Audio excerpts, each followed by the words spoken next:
አንቺ ያዛት እንጂ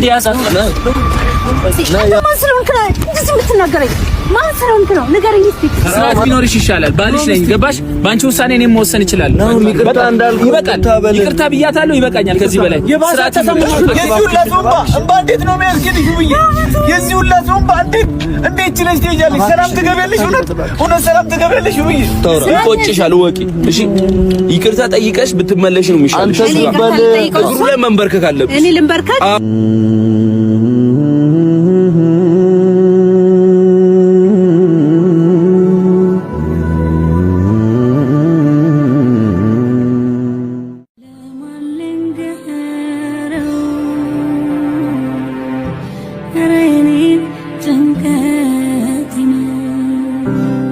ሰላም አለይኩም ወራህመቱላሂ ወበረካቱ። እንዴት ናችሁ የኔ ውድ ቤተሰቦች? ደህና ናችሁ? እኔ አልሐምዱሊላህ። እንግዲህ ከጠፋሁበት መጥቻለሁ። ከብዙ መጥፋት በኋላ አልሐምዱሊላህ ዛሬ መጥቻለሁ። እንዴት ናችሁ እናንተ? ሁሉ ሰላም ነው? እኔ አልሐምዱሊላህ በጣም ደህና ነኝ። እንዴት ነው ስራ ሁሉ? ቤተሰብ፣ ጤና፣ አፍያችሁ ሙሉ ነው? አልሐምዱሊላህ። እንግዲህ ዛሬ መጥቻለሁኝ። እስኪ አንዳንድ ነገር ልበላችሁ ብዬ ነው። እንግዲህ ሰሞኑን ዩቲዩብ ላይ ማለት ነው ብዙ ጉድ እየታየ ነው እና እንግዲህ ሩታ ወልዳለች ታውቃላችሁ። ሩታና አብርሽ ማለት በጣም ብዙ ኦዲየንስ የሚወዳቸው በጣም ብዙ ወዳጅ ያላቸው ልጆች ናቸው፣ ዩቲዩበር ናቸው። በቅርብ ደግሞ እናትና አባት ሆነዋል። ከዛ ግን በመሀል መጋጨት አለ አይደለ? ሰው ያው ሁልጊዜ ሰላማዊ ህይወት ያጋጥመዋል ማለት አይደለም። ግጭት አለ። ግን ግጭት ሲኖር እንዴት አድርገን እንፍታው ነው። ባለ ጉዳዮቹ ማለት ሩታና አብርሽ ካልሆነላቸው ቁጭ ብለው ያወራሉ እኮ። ግን ነገሮች ሲደጋገሙ ያው ይበዛና አንዳንድ ጊዜ ኦቨር ይሆናል። ከዛ የማትፈቱበት ደረጃ ላይ ይደርሳል። ቤተሰብ ጣልቃ ይገባል፣ ጓደኛ ጣልቃ ይገባል። ከዛ ነገሮች ከቁጥጥራችሁ ውጭ ይሆናል ማለት ነው። እና የነሱ ጉዳይ እንደዛ ሆኖ ያው እስካሁን ቆዩ። ልጁም ተረግዞ ተወለደ በዚህ ሁሉ ውስጥ ማለት ነው።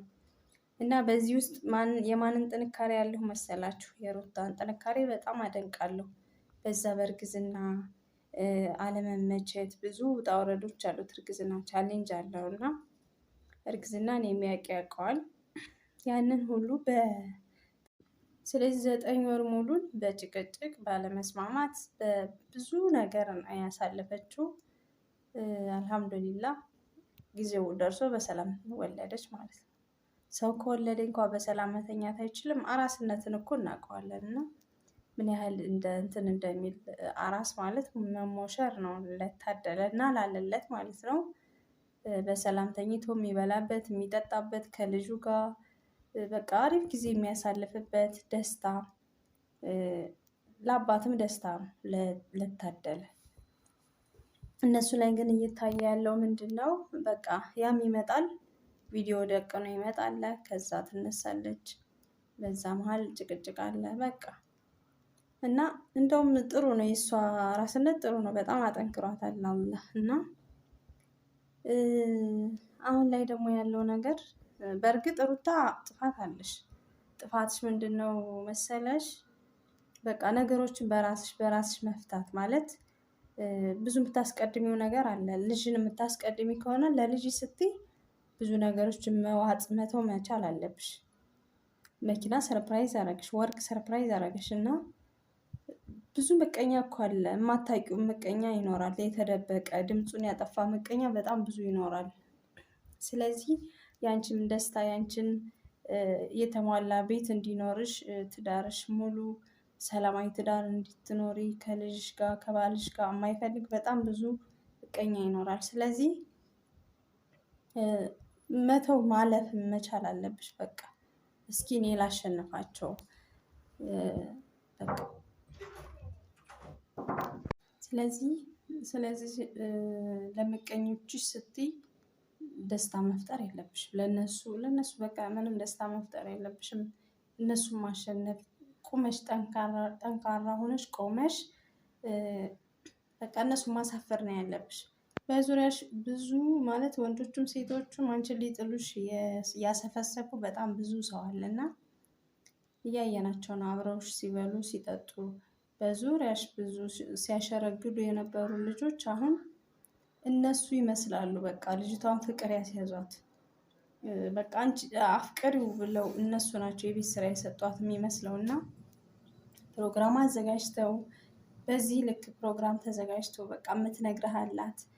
በስነ ስርዓት አዳምጣት እየተባለች ነው እንግዲህ ልጅቷን ፍቅሯን ለመግለጽ እንትን ያለችው ማለት ነው በእነሱ ጉትጉታና ድጋፍ። ስለዚህ አንቺ ለማን ብለሽ የእሱን ሪፍሌክት አይተሽዋል አይደል? ምላሹን በቃ አንተ በኔ ትዳር አንተ ምን አገባህ ነው ያለው። እንደዚህ የሚልን ባል በእርግጥ ከአንቺ በላይ ማንም አያውቀውም፣ ግን ጥፋቱን እንደ ጥፋት ይቅርታ ማለት አለብሽ። እሱም ደግሞ ጥፋቱን ማረም አለበት። ከዚህ በኋላ እኮ ልጅ ይቀይራል። ልጅ የማይቀይረው ነገር የለም በነገራችን ላይ እና ልጅ ይቀይራል። ስለዚህ አንድ እድል ሰተሽው ለምቀኞችሽ አንቺን ለሚጥሉት እንኳን ሰዎች እልህ ማለት ነው አንቺ ማሸነፍ አለብሽ። በቃ አብርሽን በእጅሽ አስገብተሽ ከዛ በኋላ ወደፊት የሚታይ ነገር እኮ ነው። እድሜና ጤና ይስጠን እንጂ ብዙ ነገር ታያለሽ።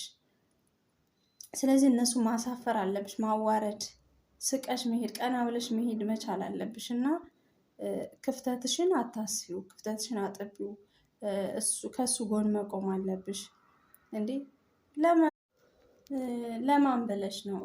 እያየሻት አይደል እንዴ? እኔ ፍቅር ልስጥህ፣ እኔ ክብርን እስኪ እንዴት እንደሆነ ልስጥህ፣ ላሳይህ ምናምን።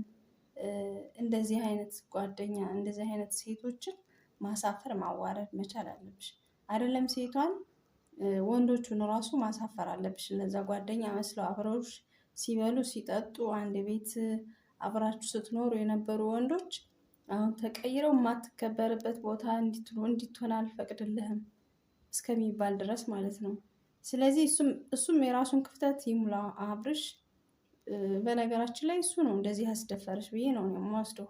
እሱ ጠንካራ በቃ ቁጥብ ወንድ ቢሆን ኖሮ ማንም እየተነሳ አፈቅርሃለሁ እንዴ ባለትዳር መሆኑን ረስታ አፈቅርሃለሁ። ምን አይነት ዘመን ነው ግን እንደው እኛ የደረስንበት? ምን አይነት ጊዜ ነው? እኔ አፈቅርሃለሁ እሱ እኮ ባለትዳር ነው ወይስ ሰማንያን ሲቀዳ ይተዋለች? አይገርም። ምን አይነት ጊዜ ነው ግን ሴቶች ነገ በኔ ላይ እንደዚህ ይደርሳል ብለን ቆም ብለን አለማሰብ። በቃ ጥፍራችን አስቀጥለን እንደ ጥፍር እንደዚህ ነው ወደፊት ነው በቃ ዝም ብለን የምናየው፣ ወደኋላም ወደ ቀኝም ወደ ግራም ማናይ። ስለዚህ እንደዚህ አይነት ሴቶች ቆም ብላችሁ ሰው በሰው ህይወት ጣልቃ እየገባችሁ የልጅን ህይወት አታባላሹ። ልጅን ከአባቱ ጋር ልጅን ከእናቱ ጋር አታለያዩ። በቃ ይበቃችኋል እንዴ! ያስጠላል እኮ ሚዲያ ላይ ሰውን እንዴት አድርገን ነው የምናስተምረው? በቃ የምንፖስተውን ነገር ማወቅ አለብን። ቆም ብለን እኮ የሚያስተምር ነገር ትውልድን ሊቀይር የሚችል በበጎ ነገር ሊቀይር የሚችል ሊጠቅም የሚችል ስራ ነው ሰርተን ማለፍ ያለብን። የሚገርመው ደግሞ ኦዲየንሱ ከኔ ጀምሮ በቃ እናይላቸዋለን። እነሱ ምን ያድርጉ ስለምናይላቸው በቃ የሚፖስቱ እንደዚህ አይነት በቃ ፋሽን እንደ ፋሽን የሚፖስተው ነገር በጣም ያስጠላል። በቃ ውብዬና ናሂ ናሆም እነዚህ በቃ ያስጠላል። እቺ ትዕግስት የምትባል ሴትዮ እነ ሙቢ እነ ዳጊ እንደው ቆም ብላችሁ ለምን አታስቡ? በቃ ሴቱ ባለትዳር ወንድ እንዴ የተለየ ነገር ነው እንደያዘው ምን ሆናችሁ ነው? ባለትዳር ወንድ ላይ እንደዚህ መንጠልጠል አይደብርም እንዴ?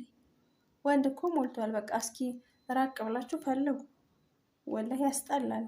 አሁን ያቺ ሁለቱም ደግሞ አራስ መሆናቸው። ውብዬ አራስ ናት ከእርግዝናዋ ጀምራ ልክ እንደ ሩታ በቃ አራስነታቸውን እንኳን አላጣጣሙ።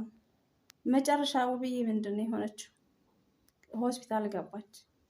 ስለዚህ መታረስ እንኳን አልቻሉም። ሚስቶች እኮ መታረስ አልቻሉም። በማመን ምክንያት? በእናንተ በወንዶቹ ምክንያት ማለት ነው።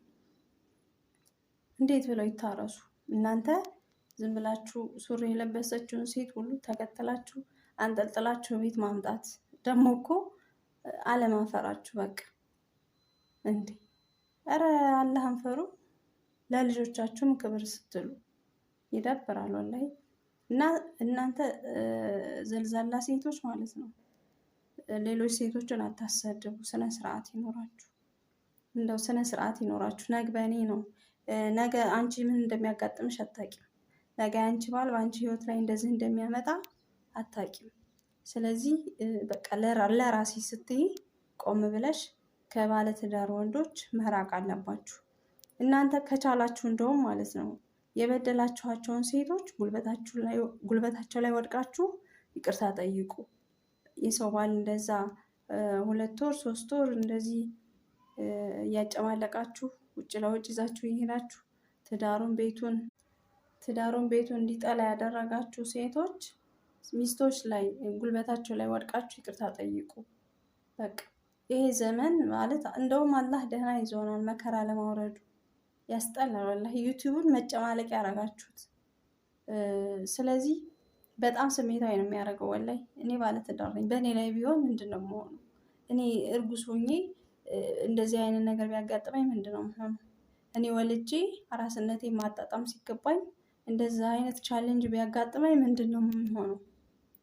እንደውም ያደነቅኳቸው ሴቶቹ በጣም ጎበዝ ናቸው። በቃ በጣም ጎበዝ፣ የምር የሚያዩበት መንገድ የተለየ ነው።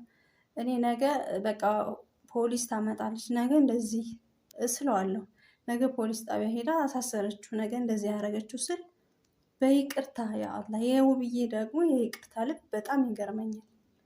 በቃ በይቅርታ ማለፍ እንዴት ቻልሽው?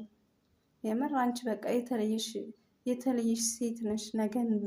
ነገን በተሻለ መንገድ የምታይ የሰውን ስህተት በቃ በጥሩ መንገድ አይተሽ ከስህተቱ ይማራል ብለሽ ያየሽበት መንገድ በጣም የሚደነቅ ነው። ስለዚህ በቃ ወንዶቹ ማለት ነው ወንዶቹ ልቦና ይስጣችሁ ነው የምለው። ለሴቶቻችሁ ክብር ስጡ።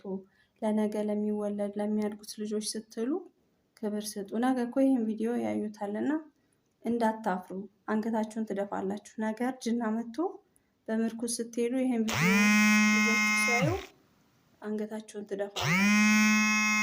ስለዚህ ይሄን ነው የምላችሁ። አመሰግናለሁ።